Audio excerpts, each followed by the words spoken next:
Welcome, everybody. I'm Ivy Rivera. I'm a psychic medium and a Taino Arawak, and I own the Ivy League Psychic Academy. This is What Are They Hiding? How your physical cues reveal what's going on under their mask. To start, I'm going to break down a few key things that go on when you're interacting with people that may really become confusing or could make you feel as though you're losing a sense of your own self, or like you're losing your own mind, or you're not as grounded as you were before you started interacting with them. Let's look at why these things can happen. First of all, I want to say that the most important thing to remember is that we are all intuitive, but to different degrees. And when you're around someone who is suffering mentally or emotionally, you may be picking up on that and becoming distressed because you are either an empath. We have empathic awareness training up on the website that can help you. It can also be happening because you have a lot of clair empathy. When we talk about the clairs, we talk about this sixth sense, knowing things that you have no business knowing. Clair empathy picks up on other people's mental and emotional states. So if someone is reeling over something in their head, if you have a coworker who is going through a divorce and they are obsessively thinking about this, or they are feeling very emotionally drained or anxious, for example, you're going to pick up on that. And the minute you get near them, you're going to be feeling that.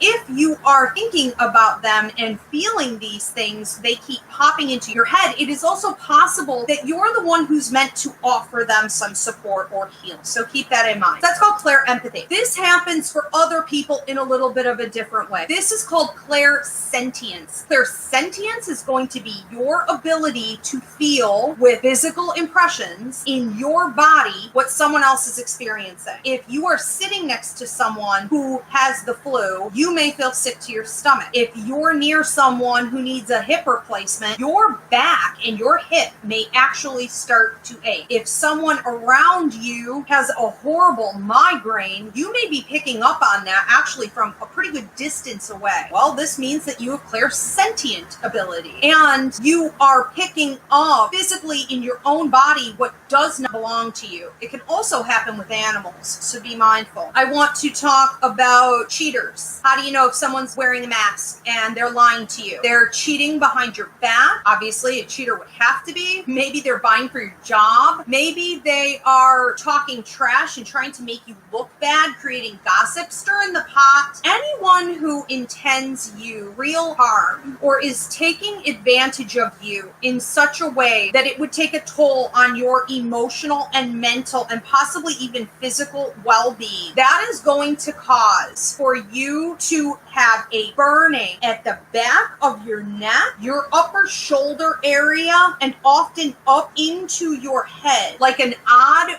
radiating, tingling, or burning sensation. This will nag and it will get louder as this person approaches you. I'm not talking about physically approaching you. They could just call on the phone. You could hear from, let's say this is your husband and he's cheating on you. You may get a text from him, or you might come across something of his paperwork or something. And as you enter into this person's energy, or the topic of them comes up, you would start to have that burning and that level of discomfort. You may also get a sharp stabbing pain directly in the center of your chest. Not uncommon from what happens with paranormal activity. You could also get a stabbing pain in your temple. Some people feel like a band of pressure right around the eyes. A lot of people automatically get nervous, or you may feel like you're having an anxiety attack, or you may actually shake and feel like you're having muscle spasms, or like your body is out of control in some way. You may also have a sinking feeling and a lot of trouble concentrating, and you won't know what just came over you. Having a conversation with somebody, everything's normal, you're sitting at the restaurant, all of a sudden you can't eat, you can't think, you can't listen to what the other person is saying, that is a sign that whoever is doing you dirty, cheating, lying behind your back, whatever's going on, they are about to contact you or they are up to something at that moment. The most common thing that we see with everyone intuitively, spanning every human being, nobody escapes this, is the ear ringing. And the ear ringing can be closely connected to someone intending you harm in some way. Now, the grandmothers used to say, if the left ear was ringing, that was love, and if the right ear was ringing, that was spite. That's fairly accurate. Now, when the left ear is ringing, it is actually spirit communication. It is a spirit trying to come in and deliver a message to you, probably a grandparent or your protector guide, trying to come in and tell you something. But when your right ear is ringing, meaning like tinnitus or a feeling of pressure in your ears, when your right ear rings, it is your higher mind, your psychic ability, your gut instinct kicking in. It is you calling your own self to pay attention, to wisen up to whatever is going on around you. The grandmother said it was spite. It can sometimes be because someone around you who intends you harm would automatically trigger this response in you, which is meant to get your attention so that you can collect information. And that's what you want to do with someone who intends you harm. You want to stop when the ear rings, and you want to pay attention to the thoughts that are in your head at that time. You want to pay attention to anyone who is messaging you. You want to pay attention to what's going on in your environment. Typically, that information that is there at that exact moment is something that you can cultivate and utilize later on to get yourself out of this situation or to bust this person. What if you are seeing someone in a dream? When you dream about somebody and you know who they are in the dream, you're interacting with them, but they don't look the same as they do right now in this life. That can mean that you guys have past life history together. And while that can be an amazing thing,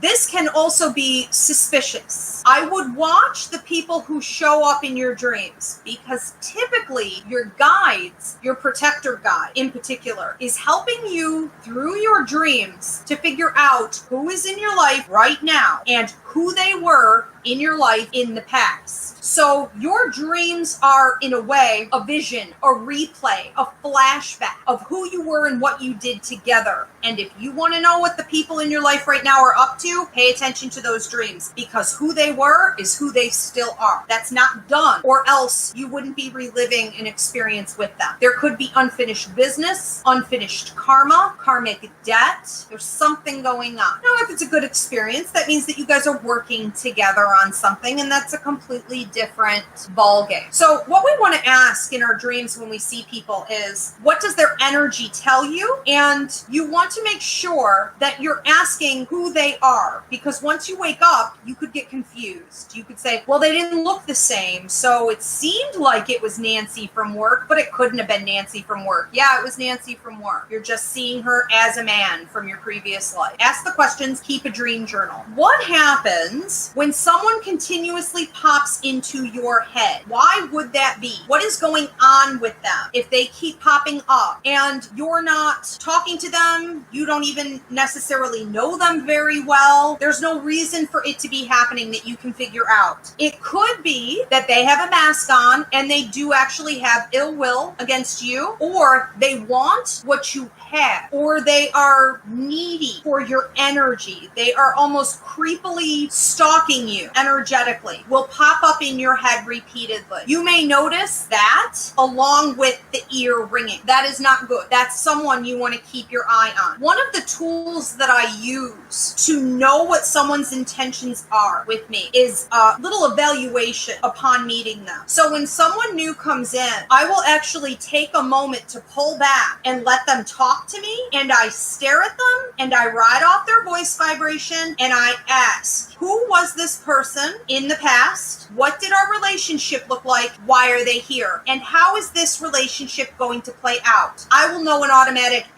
this is not good, or I will know it's okay, you're here to work together. Sometimes I'll see it not end well, but it's still supposed to be an encounter that I participate in. Maybe I see them lasting 6 months or a year, or they'll be around a little while, but not forever. Some people you see forever and it's positive. Others, you can figure out the second they are in front of you, why they're there, and how this is going to play out. And you better not ever turn your back on that gut instinct, because people will always, in the end, I don't care if it takes 20 years, it will always end up playing out exactly the way you saw it in that moment. Caitlin has been watching her husband. She's suspicious, and when he's around, she says she can feel her ears ringing like crazy, and she can't remember which one, but so that's the sign there. And Jill, she's got a lot happening here with, she's ending a 20-year relationship and keeps getting the feeling that partner wants to continue to support him financially. And when she's around him, she gets angry and edgy and gets migraines. And I haven't even gotten to that one yet. and her ears start ringing. Her left ear rings often moments before he comes into her space. And when he leaves,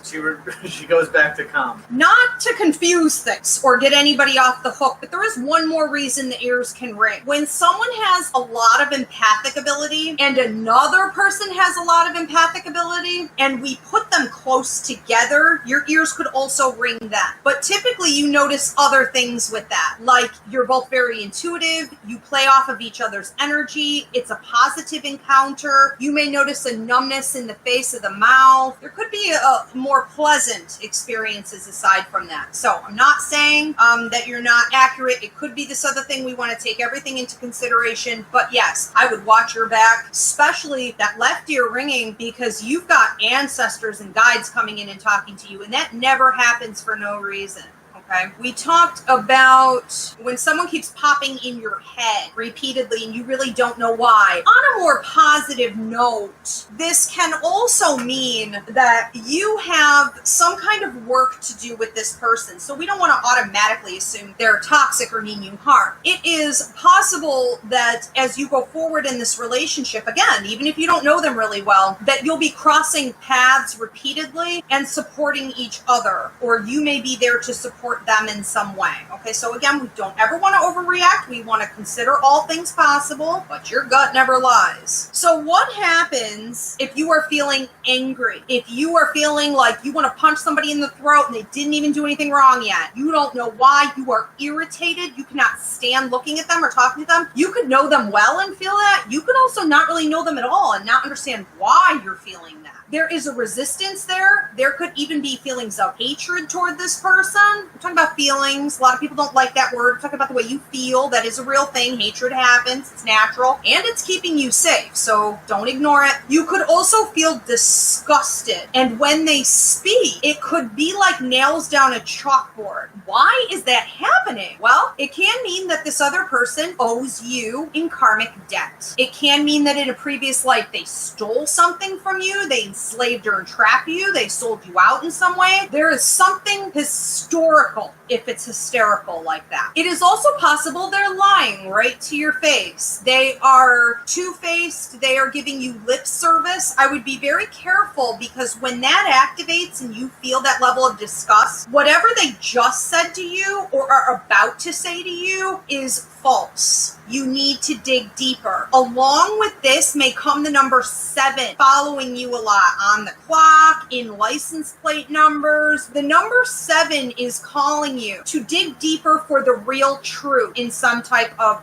a circumstance in your life. This could also mean that this person is trying to gain your trust. This person is trying to get you to be their friend. This person is trying to get you to rely on them and want them. And then they intend to abandon you, dump you, and kick you when you're down. So whether they're going to do that in this life and or they did it in previous lives, that's how your body is naturally going to react to them. These people are also very commonly going to use narcissistic techniques with you. Empaths especially, watch out for this. They tend to start by trying to engage you in conversation a lot. And they use things like humor and charm to try to win you over. And when they can't, or it isn't working, they will start buying you gifts. They usually start by gifting you a piece of jewelry or plants or flowers or some kind of object that they think you would like. And they may talk about how this reminds them of you, or it just called to them. They just had to give it to you. That's not working. They'll move up to food or beverages. Don't eat it, don't drink it, don't take it, don't touch it. Ridiculous. Trust your gut. What happens when you're around someone and you have a terrible fogginess in your mind. You cannot finish what you were just saying. You can't hear other people talking to you and process. Comprehension has gone out the window. This may come along with a horrible headache or a feeling of dehydration. For anyone who's ever gone out and had a real good time, remember the worst hangover you've ever had and how you can't seem to shake it and you regret what you did. It's kind of like that. You wonder what the heck you did to cause this much damage to yourself. It's a major wake-up call. That feeling is coming from the other person masking and hiding severe mental illness, depression, or drug and alcohol abuse issues. Tessa, with this fogginess, she's asking if JC secretly hates her and, wondering his true intentions on what he wants because for some odd reason he switches moods like crazy and then she gets all foggy, like a complete fog, and then they start fighting. Yeah, you may have someone who has a narcissistic or sociopathic personality and they're hiding that from you. I was going to get onto this one a little bit later, but I'll do it now. You may have someone who has paranormal attachment or is actually possessed. That leads to a lot of fighting and confrontation. So the person loses control of their energy. This would read the same as someone with severe mental illness. So you are going to have the same physical reactions because essentially they're carrying the same energy. Now that does not mean, and I'm not saying that people who are suffering from genuine mental illness are toxic like a paranormal attachment. What I'm saying is it triggers the same physical reactions. We have categories here, so you're going to have to break it down and see exactly what is going on. It is possible. It's not hidden drug and alcohol abuse, and it's not some kind of mental illness. It is possible that it is this paranormal activity, which means that this individual who is causing you to have all these physical reactions and then picks a fight is actually dealing with a possession, and possessions come up to the surface to take control of the person, and then they lay back for a while and then they come back up. And when this is happening, one of the ways you could tell whether it's that or something else is because typically the possession will come up to the surface when this individual has an opportunity to level up in their life, to do something good, to straighten out situations and predicaments, to improve. It may also come up to the surface if you need that person's support. And it would be so deteriorating to the relationship because every time something important is happening, this person destroys and tears down everything that you've built by creating this conflict. It is not unlike narcissistic and sociopathic behaviors. We have to figure out which is which. So what are we really talking about here? We're talking about you needing to protect yourself. And as much as we may love someone, until they can clean up their own energy, because that is not something you can do for them, you need to not have them causing danger to your physical, mental, emotional, spiritual well-being, to your finances. And if you have someone like this in your home, you can't cleanse that house. We did a free mini class on cleansing, and we have another class up on the website, a full training called Hauntings, Clearings, and Detachments. And I talk about this in both of those. If someone in your house is causing the problem, it is not something you can clear, even if you were to try to cleanse daily. So be mindful about creating space and boundaries. Another one I want to talk about here is the closed throat chakra. Sometimes you're around people and you're like,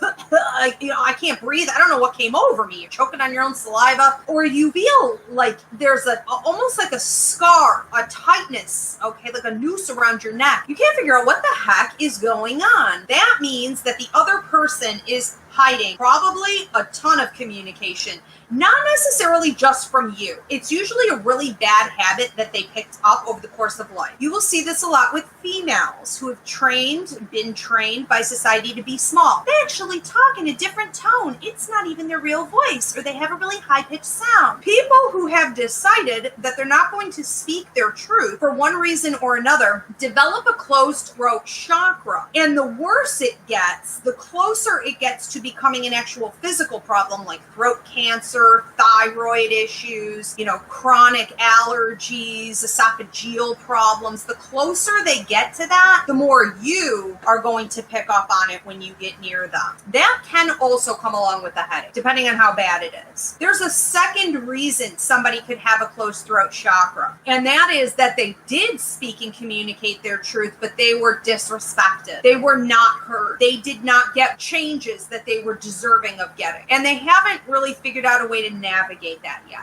Okay, so you may want to help them with that. And let me just also say this: drinking and drug activity are the #1 gateway to paranormal attachment and possession. And the #1 sign that you have some type of paranormal activity going on is through fighting. Let's talk about the left side and the right side of your body. If you are feeling a lot of random pains, pinches, tingling, squeezing sensations, you are talking to someone who is hiding or has not fully understood the extent of the condition of their life at that time. And that is that they have circumstances holding them back in a major way. So if you're feeling physical pain down the left side in any way, it is because this person is suffering. Possibly with a financial difficulty like job loss. There's a major threat to their mortgage, their stability. It's possible that they have a health condition and they haven't been able to see a doctor that can actually give them answers. It's possible that they are waiting like pieces of a puzzle on some type of solution to come forward in their life. And so you are going to pick up on that from them. If you're near someone and you're getting a lot of pain or the same weird tinglings and pinching and things like this, squeezing on the right side of your body, you are dealing with someone who is stagnant.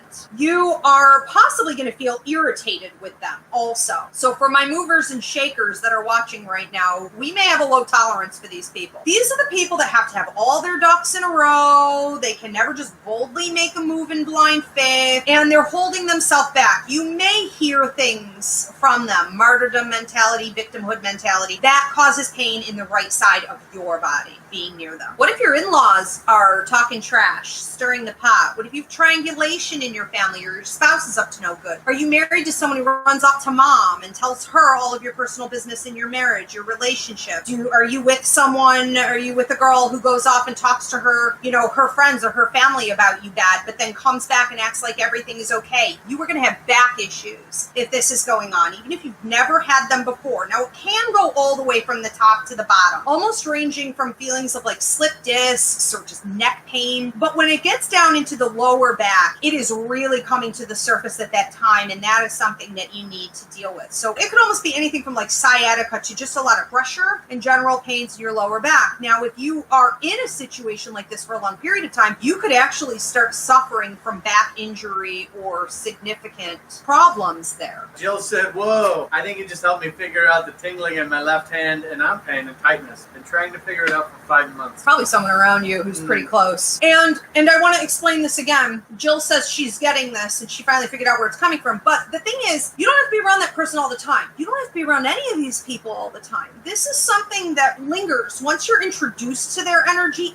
is sticky. It's like gum. You have to maintain it at all times. And so once you meet someone, it's like gum on the bottom of your shoe. That shoe isn't going to be normal ever again. And you will pick up on this through thoughts, visions, dreams, before you interact with them, long after you interact with them. Juanita says in her mind, a word will pop in sometimes before the person says it, and she can kind of tell if something's not right. She just feels it off of them that way. So she's definitely picking up on the telepathy. Here's another one, sort of on that note. If someone is not in ownership of their energy, they're not mindful, they just spew information out, they have no audience awareness, or they are deliberately being manipulative, you will literally feel that when you're around them, you can't hear what they say. You may be able to hear everybody else, but when they talk, it's like wah, wah, wah, wah, wah, wah, wah. I think of Peanuts when the teacher's talking, wah, wah, wah, wah, wah, wah, wah, wah. And you'll be like, what?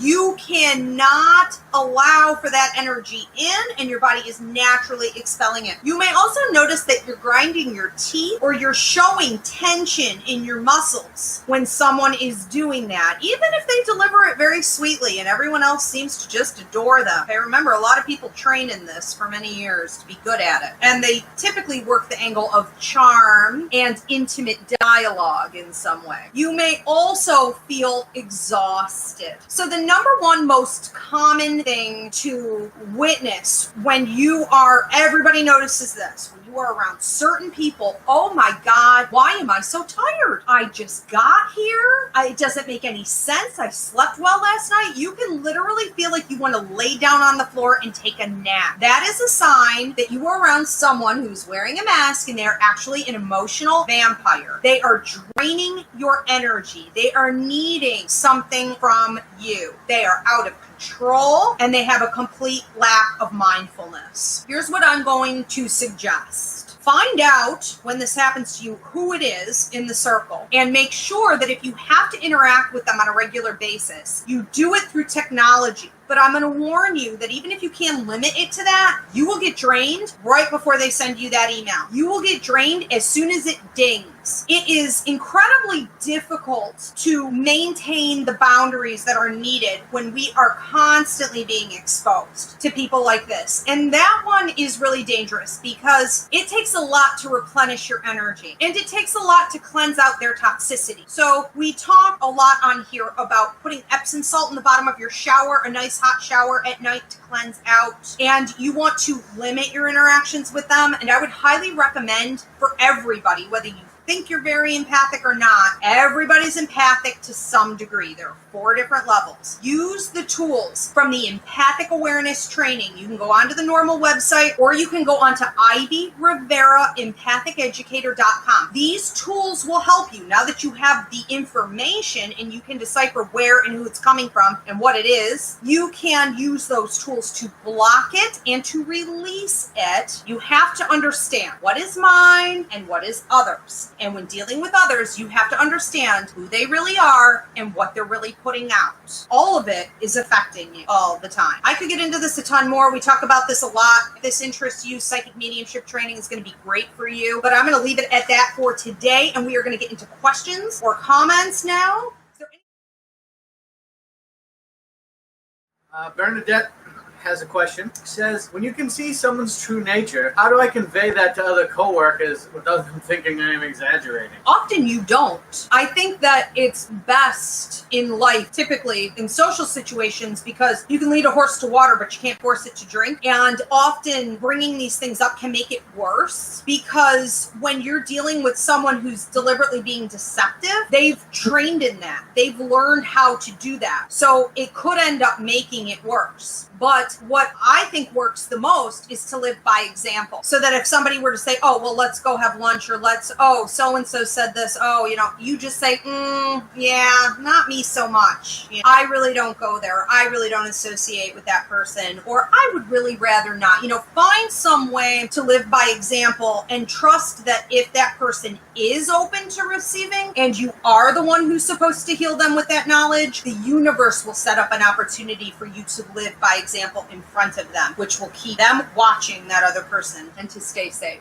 Bernadette said that you are a psychologist. I was at one time going to go for psychology. That's funny. Caitlin is asking about rising blood pressure. Rising blood pressure, yes. So nosebleeds, a rise in blood pressure, heart palpitations, a feeling like your heart is, going to explode, but this isn't going to happen. Any of that is a sign of abuse. That's a sign that someone around you is either directly attacking you and or directly attacking those around you. So those around you could be anyone from like your children or even your finances. They are trying to do some kind of significant harm. And with people like that, you can't really boundary set. You have to sometimes know when to say, that's it. I've had enough. I'm cutting you off. You are not allowed in my space. Not at all. And I would say no contact. contact a lawyer, only the lawyer deals with them, whatever. There is a time to work with this energy and protect yourself. There's a time to know when you can go back in protected and manipulate that person. And there's a time to know when a boundary needs to be set and this is done. This is too much, because they are like long gone, and anything that they can do to take advantage of you or your resources or those around you, they're not going to stop. They have no intention of stopping. But Tessa asks about the ringing in the ears. Would that work too if it's more of a wada or a white noise sound? Yes, it could also be, okay, so it's like ringing like a tinnitus. It can be like a feeling of pressure, like when an airplane goes up or comes down, or, and I didn't say it today, but you're absolutely right, like when a seashell is up to your ear. And did you say that someone just said they know someone who triggers in, yeah, what did she say? Karen says she feels drained when I'm around a certain person. So I want to say this. When we get around somebody, even if it's family, it's someone that we think we're supposed to be dealing with, it's important for you to understand that instead of getting sucked into it, you may be there to lead by example. Protecting yourself, staying optimistic, not allowing it to take you down. You know, that can get exhausting and old real quick, but to what extent, you do need to ask, to what extent was I deliberately put on this person's path to do this? You may also want to ask, what is the lesson here? What am I learning? What am I supposed to take from this? Are you supposed to learn from that person how not to live? Are you supposed to learn that you need to be more honest about these relationships and how you need to set better boundaries? Are you supposed to be learning that you are an empath or you are very intuitive? And it's time for you to use these abilities and protect yourself better? What's the point? What's the point of all of this? Okay, so let's ask those real questions. I think you just answered Bernadette's question of how do you honor who you are as an empath and still maintain your equilibrium in the relationship? In a relationship, it depends on what kind of a relationship. How do you honor yourself? You always have to honor yourself, but we also have to understand the difference between being of service to others and doing what we're called to do. So I deal with people all the time that I don't want to deal with. They're disrespectful, they're acting like monsters, and I would love to cut them off. However, Spirit has put me in a position right now where I'm to show certain people under certain circumstances unconditional love. But I know the difference between being called to show someone unconditional love and channel that healing directly from Spirit and enabling somebody or dealing with someone toxic where I should have shut that door. So I would say pray on it. I would say that you need to talk to your protector guide, and you need to talk to your joy guide, who is also your spiritual development guide, and ask where the boundaries are. So this is not unlike what I was talking about earlier, where we were talking about introduction. When someone new comes in, it is wise to pull back and to say, what is the nature of this relationship? What has it been? Where is it going? And what's my role in it? Okay. Or what timelines are here? And if you are dealing with someone and it's not going well, that is by all means a time to pull back and ask. You can even go inward and do a simple meditation where you say, my higher mind wants to talk to your higher mind. And as you're talking to this person's true self, you can ask questions like, what is the nature of this relationship? What are your real intentions? And where is this going? And you can judge where it is that you should continue to give and where you may need to pull back or end it. Have a great night, everybody.